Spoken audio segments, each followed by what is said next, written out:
ርዕሰ ሊቃነ ጳጳሳት ፍራንቺስኮስ ትሑት አገልጋይ እንደነበሩ በኬንያ የሚገኙ ካህናትና ጳጳሳት ገለጹ። ርዕሰ ሊቃነ ጳጳሳት ፍራንቺስኮስ እውነተኛ ትሑት የእግዚአብሔር አገልጋይ እንደነበሩ በኬንያ የሚገኙ የካቶሊካዊት ቤተ ክርስቲያን ካህናትና ጳጳሳት ገልጸዋል። የኢየሱሳውያን አባል የሆኑት ርዕሰ ሊቃነ ጳጳሳት ፍራንቺስኮስ ኢየሱሳዊ መሆን ምን ማለት እንደሆነ በተግባር ያሳዩን አባት ናቸው ብለው ይህም ማለት ከጠፉት፣ ከተጣሉት፣ በህብረተሰቡ ዘንድ ዝቅ ከተደረጉ ጋር በመቀራረብ አጋርነታቸውን አሳይተዋል ብለዋል።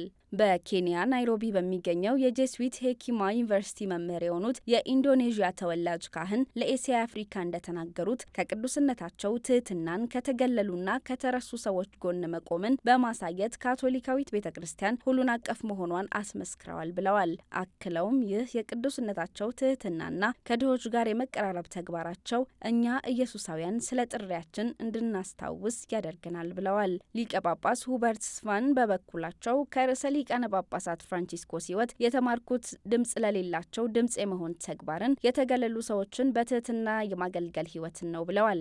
አቡነ ሁበርት ስቫን አክለውም ርዕሰ ሊቃነ ጳጳሳት ፍራንቺስኮስ በሕይወት ዘመናቸው ሁሉ ከድሆች ጎን መቆማቸውን አንስተው ጦርነት ያለባቸው ሀገራት ወደ ሰላም ጎዳና እንዲመጡ ሁልጊዜ ስለ ሰላም የሚያቀርቡትን ጥሪ በማንሳት ለዚህ በጎ ተግባራቸው ምስጋናቸውን አቅርበዋል። ዘገባው የኤሲያ አፍሪካ ነው።